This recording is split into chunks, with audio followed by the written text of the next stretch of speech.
This ancient church of St Tanwg sits in a hollow in sand dunes only about 20 meters from the high water mark. It is also known as the Church in the Sand.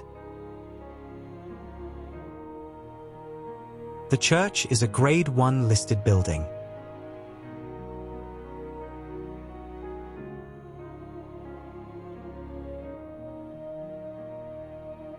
It is reputed to have been founded in the 5th century and is one of the oldest Christian foundations in Britain. The current building is medieval, with the western end possibly dating back to the 13th century. However, the presence of 6th century inscribed stones and the dedication to St Tanwg suggest much earlier use of the site as a church, possibly dating to around 453 AD as part of St Patrick's work to establish links between Ireland and Britain.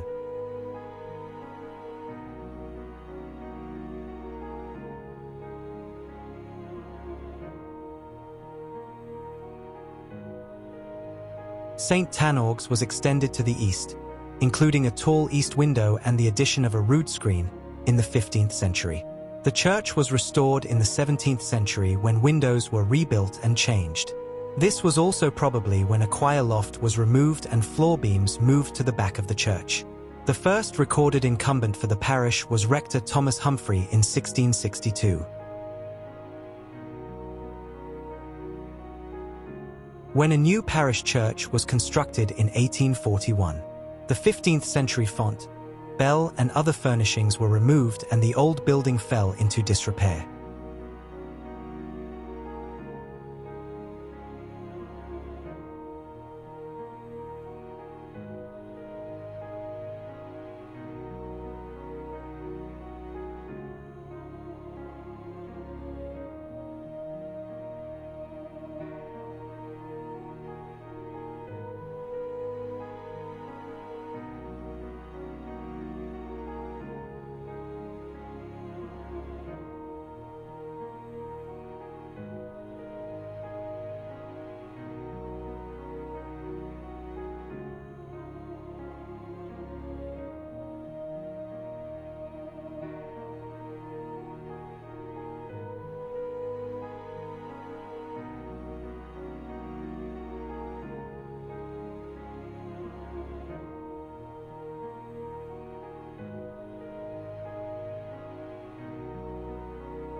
The church is 57 feet in length by 23 foot width, constructed of rubble stone with a continuous nave and chancel.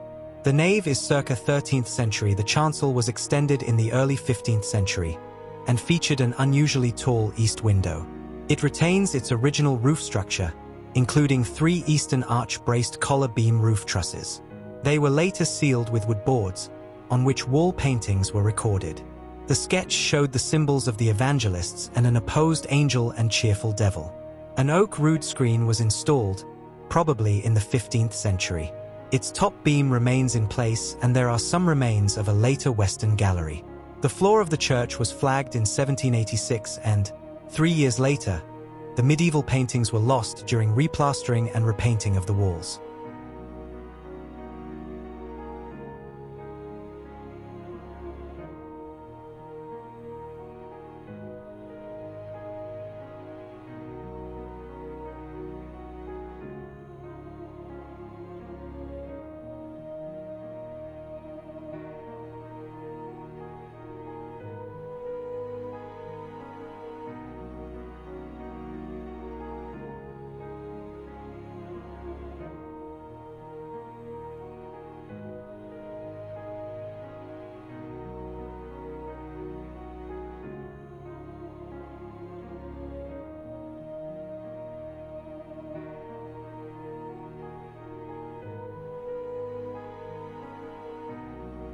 Of particular interest is the 8 feet long pillar stone lying by the altar, which dates to the 5th century and may have come from the Wicklow Hills in Ireland. The stone, which weighs 3/4 of a ton, was removed from the churchyard in the 17th century.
The graveyard has some of the oldest gravestones, spanning from the 17th century to the 19th century.